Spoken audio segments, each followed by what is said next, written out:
Bonsoir à tous, on est ravis de vous retrouver pour le 21-23. C'est un nouveau rendez-vous sur France Info cette année, tous les soirs, à 2 heures d'information et de politique avec Gilles Bornstein. Bonsoir à tous, ravi de vous retrouver aussi et bonsoir chère Alexandra, très content de travailler avec vous. Plaisir partagé tous les soirs.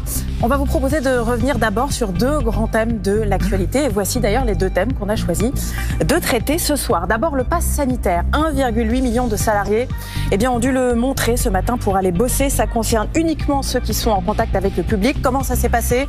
Bazar ou pas? Quelles sanctions pour ceux qui refusent? Y a-t-il un risque d'abus de la part des patrons? On en parlera avec nos invités.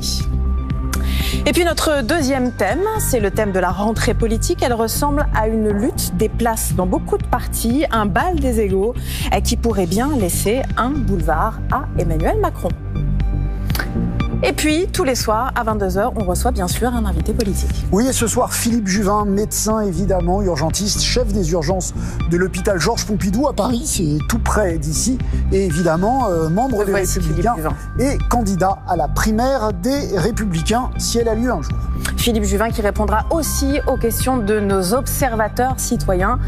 3 Français qui seront en direct avec nous tout à l'heure par Skype. Une sorte de grosse réunion Zoom pour interpeller aussi le candidat à la primaire de la droite, l'un des candidats à la possible primaire de la droite, Philippe Juvin. Voilà pour le programme de la soirée, mais d'abord le journal avec Flore Maréchal.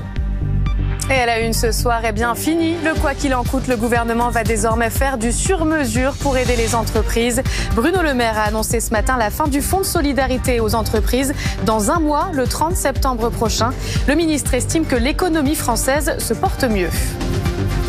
Nouvelle étape pour le pass sanitaire. Il est désormais obligatoire pour tous les salariés des restaurants, des cinémas ou encore des musées, pour tous ceux qui travaillent au contact du public.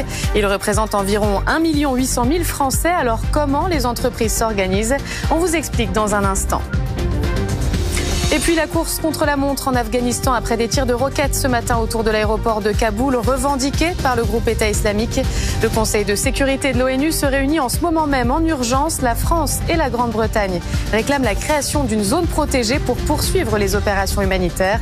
On en parle dans un instant avec Xavier Chemisseur en direct de France 24.